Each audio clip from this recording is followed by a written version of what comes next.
요한복음 12장 12절부터 19절을 본문으로 사랑과 세상을 변화시키는 방법이라는 제목으로 주의 말씀을 전하겠습니다. 많은 사람들은 지금 우리가 사는 세계가 옳지 않다라고 생각합니다. 그래서 반드시 변화가 있어야 된다라고 얘기를 합니다. 그래서 도처에 변화의 바람이 불죠. 선거 때가 되면 출마한 사람들의 공통적인 변을 들어보면 다 똑같습니다. 자신을 선택하면 변화가 있을 거라고, 변화를 원한다면 자신을 선택해야 된다라고 얘기를 합니다. 근데 그 사람이 세워졌을 때 많은 사람들은 그가 약속한 것대로 변화가 있을 거라고 또한 기대감에 가슴이 부풀어 오르지만 냉정하게 또 우리가 돌아보면 많은 것들이 여전히 변하지 않고 있다는 것을 우리는 고백할 수밖에 없습니다. 많은 사람들은 그저 마음만 있을 뿐 어떻게 바꿔야 하는지 알지 못한 채 자포자기하기도 하고 무작정 이리저리 자충우돌하다가 좌절하고 말게 되어지는 것입니다. 오늘 본문은 사랑과 세상을 변화시키는 방법이 무엇인지, 세상을 살아가면서 진정한 능력이 무엇인지를 우리에게 알려주고 있습니다. 세상 사람들이 생각하는 방법과 능력과는 전혀 다른 방법이 오늘 본문을 통해서 우리에게 알려지고 있습니다. 세상을 바꾸려면, 사람을 바꾸려면 우리가 이제까지 생각했던 방식과는 다르게 하나님이 원하시고 또 하나님이 행하시는 그런 진정한 방법과 그리고 그 길이 있다는 것을 오늘 우리에게 알려주고 있습니다. 오늘 본문은 예수님께서 예루살렘으로 입성하시는 이야기입니다. 마리아가 예수님의 발에 향유를 붓는 그 사건, 그 이어서 예수님의 예루살렘 입성 사건이 지금 이야기되고 있는데요. 오늘 이 두 사건은 모든 사복음서에 함께 기록되어 있는 사건입니다. 마리아가 예수님의 발에 향유를 붓는 사건도 모든 복음서에 기록되어 있듯이 오늘 예수님께서 예루살렘에 들어가시는 이 사건도 조금은 과정이나 표현이나 그리고 여러 가지 과정, 방법 이런 것들이 좀 상이하지만 네 복음서에 공통적으로 들어가 있습니다. 오늘 본문 12절부터 13절을 보시면 그 이튿날에는 명절에 온 큰 무리가 예수께서 예루살렘으로 오신다함을 듣고 종려나무 가지를 가지고 맞으러 나가 외치되 호산나 찬송하리로다 주의 이름으로 오시는 이 곧 이스라엘의 왕이시여 하더라, 이렇게 기록합니다. 그 이튿날이라고 얘기하는 것은 마리아가 예수님의 발에 향유를 부어드린 그 다음 날을 지칭합니다. 그리고 그날 예수님께서는 예루살렘으로 들어가셨습니다. 예수님이 계셨던 곳은 베다니였죠. 베다니에서 지금 예루살렘까지의 거리는 한 4km에 불과하다고 얘기를 합니다. 보통 성인 어른이 걷는 걸음의 속도가 시속 한 4km 된다라고 얘기를 하니까 베다니에서 예루살렘으로 들어가기까지 약 1시간 정도밖에 걸리지 않습니다. 그래서 그만큼 예수님을 맞이하기 위한 준비할 시간이 촉박할 수밖에 없지요. 그리고 사람들은 허겁지겁 예수님이 우리 예루살렘으로 들어오신다는 소식을 전해 듣고 허겁지겁 거리로 쏟아져 나왔습니다. 이렇게 급하게 몰려 나왔음에도 불구하고 그 사람들에게는 아주 특이하게도 공통점이 있습니다. 첫째는 뭐냐면 저마다 종려나무 가지를 들고 있었다는 것이고요. 두 번째 공통점은 뭐냐면 그들이 예수님을 맞이하면서 불렀던 노래가 동일하다는 것입니다. 호산나 찬송하리로다 주의 이름으로 오시는 곧 그 이스라엘의 왕이시여 라고 노래하고 있습니다. 군중 심리에 의해서 너도 하니까 나도 한다라는 그런 의견도 있겠지만 누가 시킨 것도 아닌데 거기 모인 사람들 중에 이렇게 많은 사람이 똑같이 그렇게 노래하고 똑같은 행동을 하고 있었다라는 것은 분명한 그런 그들에게 요구하는 바, 그들이 목적하는 바가 분명했다라는 것입니다. 이것은 그 사람들 모두가 지금 예루살렘으로 들어오시는 예수님에 대한 똑같은 생각을 하고 있고요, 똑같은 기대를 가지고 있다는 것을 반증하고 있는 것입니다. 우선 그 사람들의 모든 손에 들려졌던, 그리고 그들이 깃발처럼 흔들었던 종려나무 가지는 무엇을 의미합니까? 고대 세계에서 종려나무는 승리와 구원을 상징하는 것이었습니다.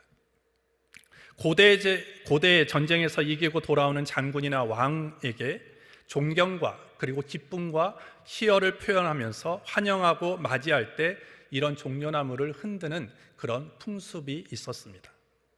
그래서 오랫동안 로마의 지배를 받고 있었던 유대인들이 지금 예수님을 향하여 종려나무 가지를 흔들고 있다라는 것은 무엇을 의미하느냐? 자신들에게 승리를 가져다 주고 해방을 가져다 줄 그런 왕으로서 지금 인정하겠다라고 하는 의미가 있는 것입니다. 또한 그들이 외쳤던 호산나의 외침 속에서도 비슷한 기대와 비슷한 의미가 있는 것이죠. 호산나, 원래 이 의미는 우리를 구원하소서라는 의미를 가지고 있습니다. 그들은 호산나 찬송하리로다, 주의 이름으로 오시는 이 곧 이스라엘의 왕이시여 라면서 예수님을 칭송하고 있습니다. 이는 마치 새로운 왕을 추대하는 듯한 그런 모습이죠. 당시 이스라엘에는 왕이 없지 않았습니다. 왕이 분명히 존재했습니다. 그럼에도 불구하고 예수 그리스도를 이스라엘의 왕이라고 지금 공개적으로 부르는 것은요, 상당히 정치적인 의도가 있다라는 것이죠.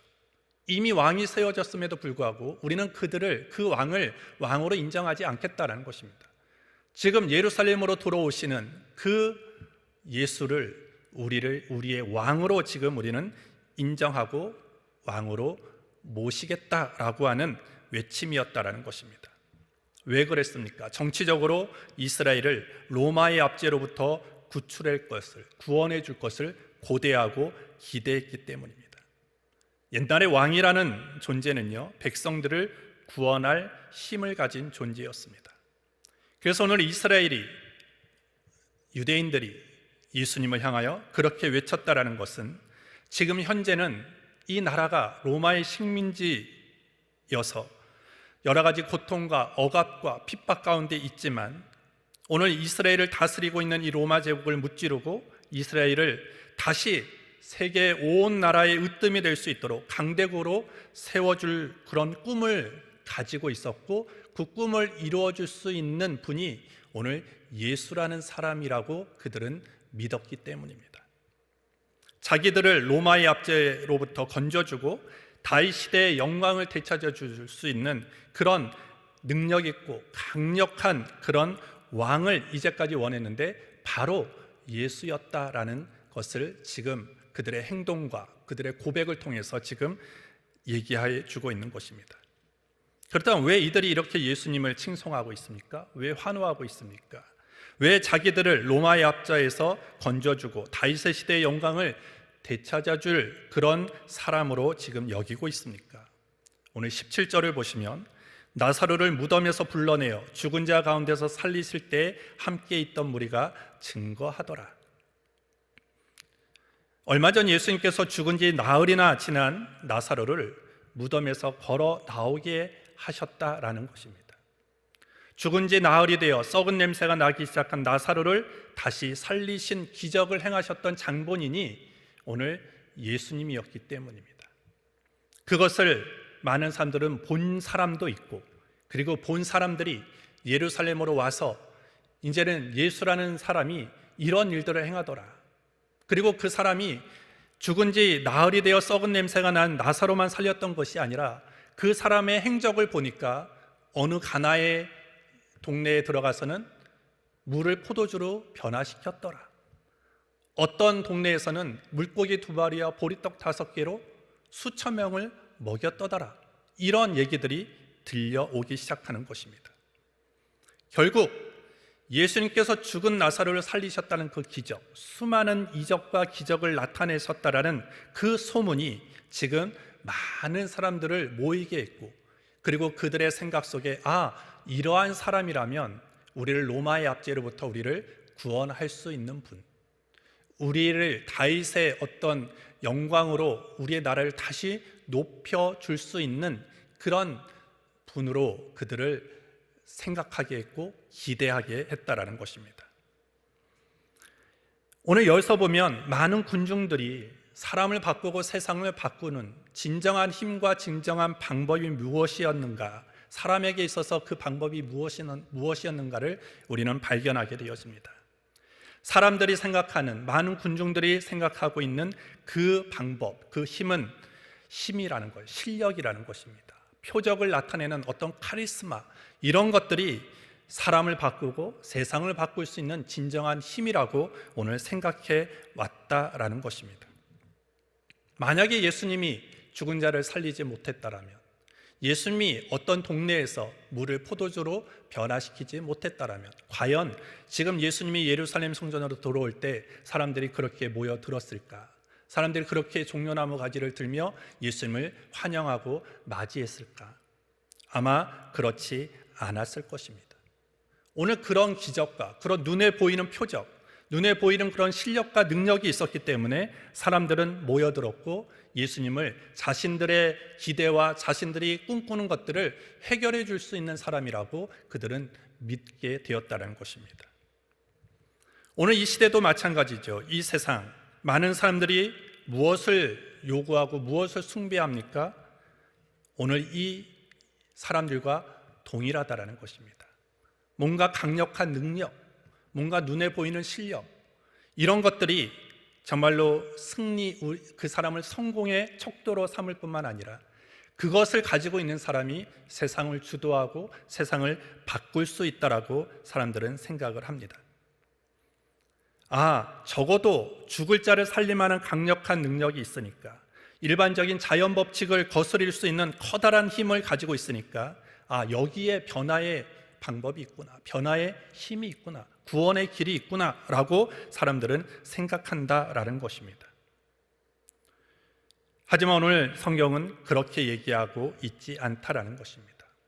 오늘 잘 보십시오. 이렇게 기적, 그렇게 표적, 눈에 보이는 실력을 가지고 사람들이 모여들었지만 결국 예수님이 십자가에 달리실 때, 예수님의 기적과 표적이 나타나지 않을 때 사람들은 어떻게 되었습니까? 십자가의 주변에 예수님을 환호하고 칭송했던 사람은 다 사라져 버렸습니다. 반대로 예수님을 욕하고 예수님께 침을 뱉고 예수님을 도리어 죽이라고 얘기하는 사람들로 바뀌어졌다라는 것입니다. 결국 사람들은 지금 자기의 이해관계에 따라서 실력과 그리고 능력과 그리고 힘을 가지고 있는 사람들이 세상을 바꾸고 사람을 바꿀 거라고 사람들을 추종하지만 결국은 그것이 진정한 힘이 될 수 없다라는 것입니다. 여러분들, 저와 우리의 삶을 한번 보십시오. 여러분들은 무엇이 내 삶을 바꿀 거라고 생각하고 무엇이 내 삶을 구원해 줄 거라고 생각하십니까? 누구를 지금 쫓아가고 있습니까? 한번 예를 들어볼까요, 여러분들? 아마 저와 그리고 오늘 사회를 보신 이양수 목사님이 지금 여기에 같이 서 있습니다. 저는 그냥 아주 재미없는 설교를 하고 유머도 없고 아주 밋밋하고 딱딱한 그런 설교만을 하고 있는 목회자로서 여기 서 있고, 또 우리 사회본 이양수 목사님은 막 손을 얹으면 막 넘어가고 막 병자가 치유함을 받고 막 그래요. 막 기적이 막 나타나요. 그럼 여러분들 누구한테 기도를 받고 싶어 할까요? 안수를 받고 싶다. 안수를 받을 수 있는 기회는 딱 한 번이다. 그러면 저한테 받겠습니까? 이양수 목사님한테 받겠습니까? 아마 100이면 100 다 이양수 목사님한테 기도를 받으려고 할 것입니다. 왜? 눈에 보이는 것이기 때문이죠. 왜? 그게 실력이고 그게 능력이고 우리 눈에 확연하게 보이기 때문이다라는 것이죠. 그것이 결국 우리를 구원하고 우리의 삶을 바꿔낼 거라고 생각하기 때문이다라는 것입니다. 하지만 여러분들이 잘 알아야 될 것은 이러한 능력과 표적에 집중되어지면 오늘 이 성경에 나오는 사람들과 같이 된다라는 것입니다. 예수님을 왜 이들이 지지했습니까? 그들은 능력과 표적을 보았기 때문이에요. 예수님이 계속 능력과 표적을 멈추지 않고 발휘했다라면 계속 예수님의 주변에는 사람들이 많아졌을 것입니다. 하지만 예수님은 주님의 때가 왔을 때 충분히 지금 나사로를 살리셨던 그 능력보다도 더 탁월하고 더 큰 능력을 베풀 수 있는 하나님의 아들임에도 불구하고 그 능력과 표적을 멈추셨다라는 거예요. 그렇게 했을 때 어떻게 됩니까? 사람들은 다 떠나가 버리고 예수님을 향한 기대, 예수님을 향한 믿음도 다 멈춰져 버렸다라는 것입니다. 도리어 그들은 자기들의 기대에 실망하고 예수님을 못 박으라고 소리치는 무리가 되었다는 것이죠. 결국 사람들이 이렇게 추구하는 실력과 그리고 이런 카리스마적인 능력은 세상과 사람을 결코 바꿀 수 없는 것이다라는 거예요. 두 번째로 또한 지도자들이 생각하는 세상과 사람을 바꾸는 힘이 있습니다. 그것이 뭐냐면 인기라는 것이죠. 오늘 19절에 보시면 바리새인들이 서로 말하되 볼지어다 너희 하는 일이 쓸데없다 보라 온 세상이 저를 쫓는도다 하니라. 대제사장들과 바리새인들이요 이미 예수님을 어떻게 하면 죽일까 혈안이 되어 있어서 그들은 예수님을 죽이기로 늘 이미 결의했고 모의하고 있었습니다. 그러나 그들의 계획은 열광하는 지금 군중들로 인해서 더 이상 진전되지 않고 있죠. 오늘 19절에 보시면 그렇게 의기양양하던 바리새인들과 대제사장들이 갑자기 풀이 죽습니다. 그러면서 자기들의 하는 모든 일이 더 이상 쓸데없다 이렇게 자포자기하고 있다라는 것이죠. 왜 이런 반응을 보이고 있습니까? 왜 갑자기 예수님에게 항복하는 듯한 이런 반응, 그래 예수가 이겼다라고 하는 이런 반응을 보이고 있는 것입니까? 그것은 많은 무리들이 온 세상이 저를 쫓는도다 라고 그들이 인식하고 있기 때문입니다. 이 말 속에는 이 지도자들, 대제사장들과 그리고 바리새인들이 세상을 바꾸고 그리고 사람을 바꾸는 그 힘, 방법이 어디에 있다라고 생각하며 살아왔는지를 발견할 수 있습니다. 그것은 인기라는 것이죠. 사람들로부터 얼마나 인기를 받느냐, 얼마나 사람들로부터 높임을 받느냐, 얼마나 많은 사람들이 인정을 해주느냐, 그것이 세상을 바꾸고 그리고 사람을 바꾸는 힘이라고 생각해 왔다라는 것입니다.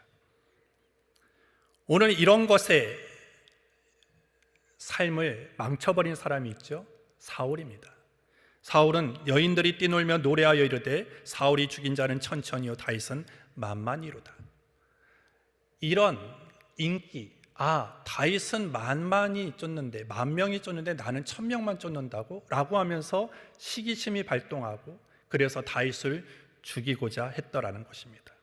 철저히 사람들의 평가에 의존해서 자신의 인생의 실패와 성공을 결정하고 있는 사람, 결국 이런 사람들, 결국 이것이 세상을 바꾸고 그리고 사람을 바꿀 수 있다라고 믿는 사람들의 모습이다라는 것입니다. 인기, 여러분들 좋은 것입니다. 무시할 수가 없습니다. 제가 얼마 전에 BTS의 젓가락 홍보라는 글을 읽어봤는데요.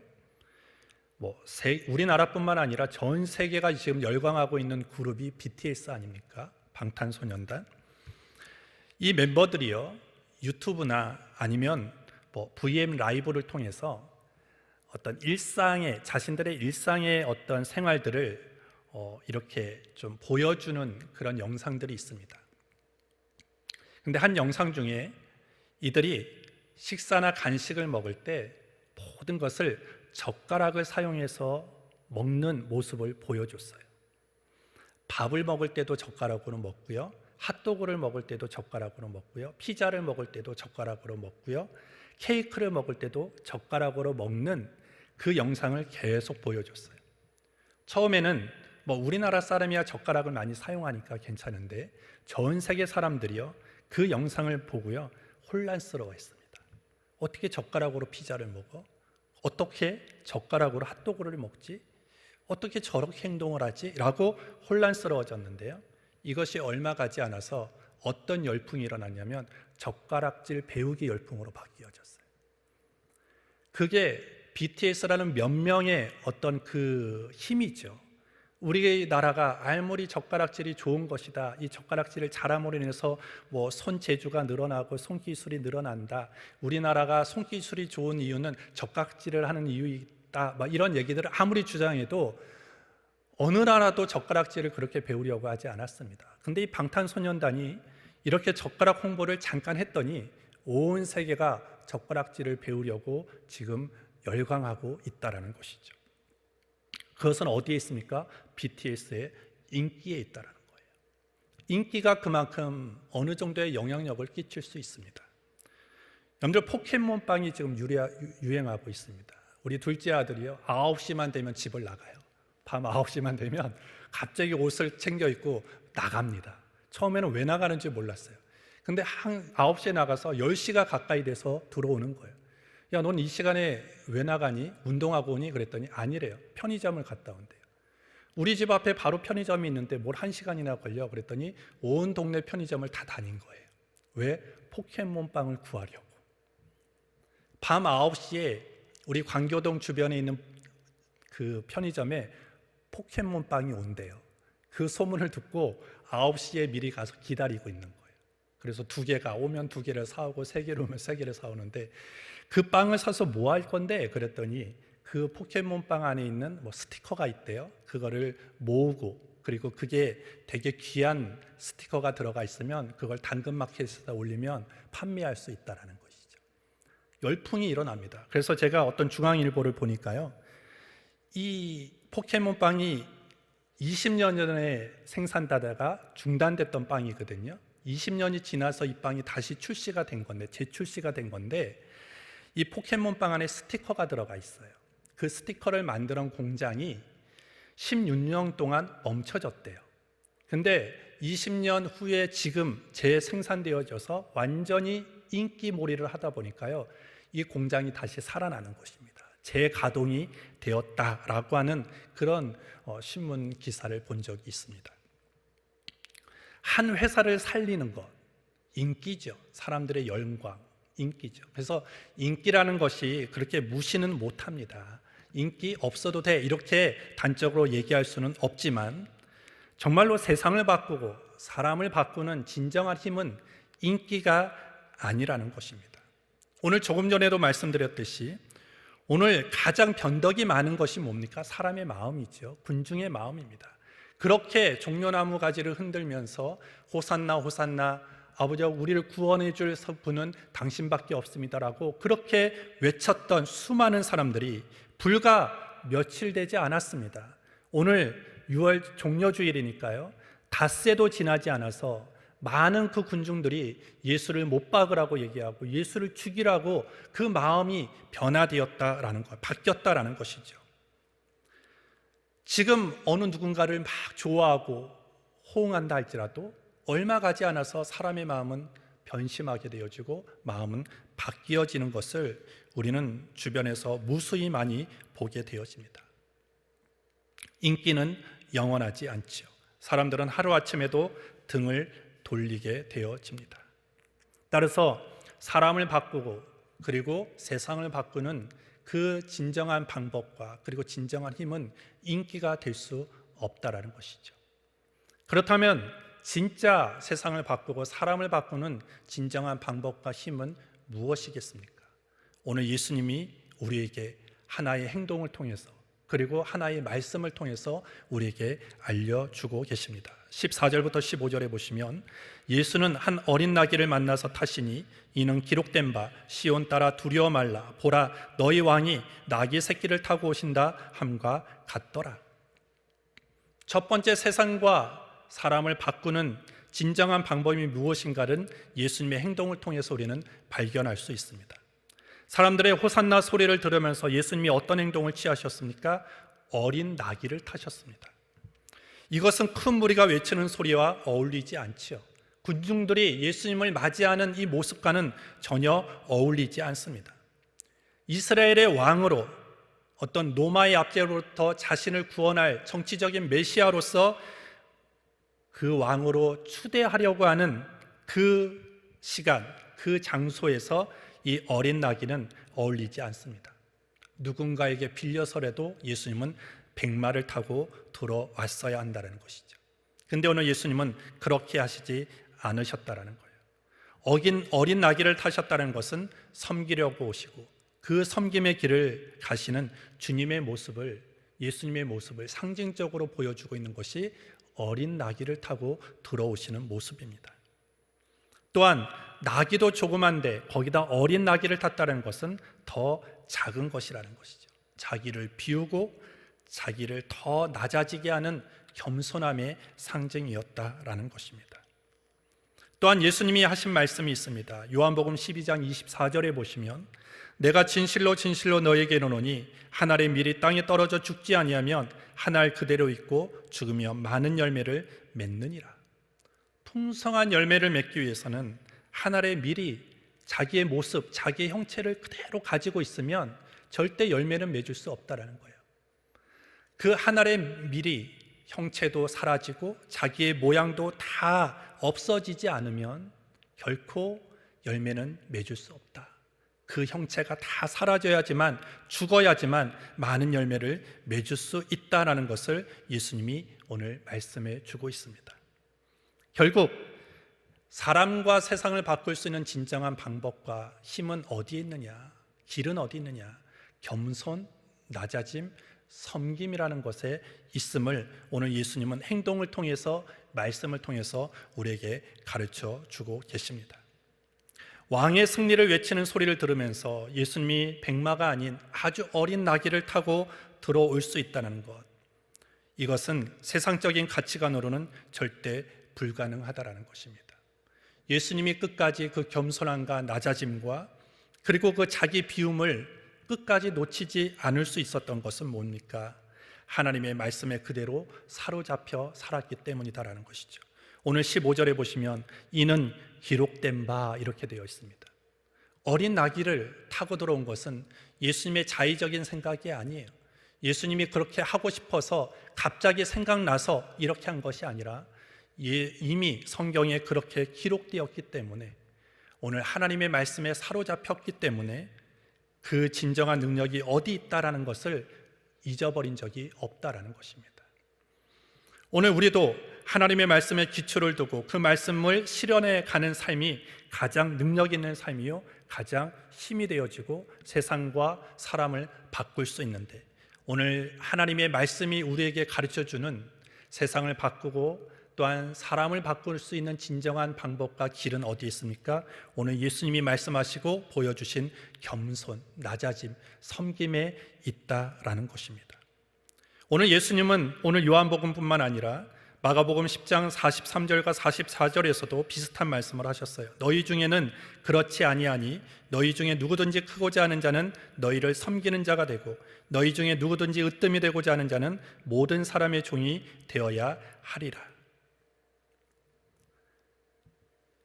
오늘 우리의 가정을 바꾸고 우리의 공동체를 바꾸고 내가 속해 있는 많은 그런 공동체를 바꾸기 위해서 우리가 어떻게 해야 되는가를 오늘 주님은 우리에게 말씀해 주고 있습니다.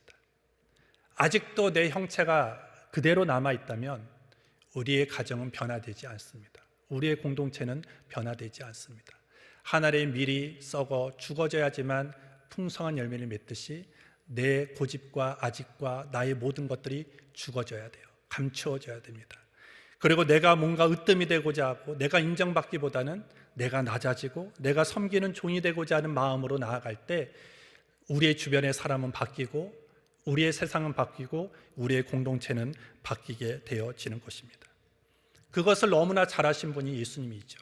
예수님은 하나님의 본체이시지만 자기를 비어 종의 형체를 가지고 이 땅 가운데 내려오셨습니다. 그냥 이 땅에 내려오신 것뿐만 아니라 십자가의 죽음의 자리, 그리고 채찍을 맞는 그 자리에 예수님이 친히 오셨다라는 것입니다. 왜 오셨습니까? 우리를 섬기기 위함입니다. 우리를 살리기 위함이고 모두가 우리를 위해서였다라는 것입니다.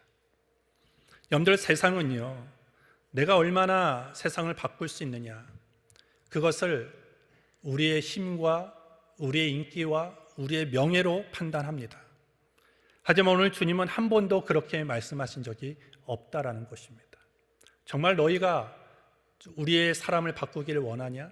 세상을 바꾸기를 원하냐? 오늘 예수님이 어떠한 행동을 하셨는지 보아라라는 것입니다. 예수님이 어떤 말씀을 하셨는가 너는 귀를 기울여라, 기억하라 라고 오늘 주님이 말씀하고 있는 것입니다.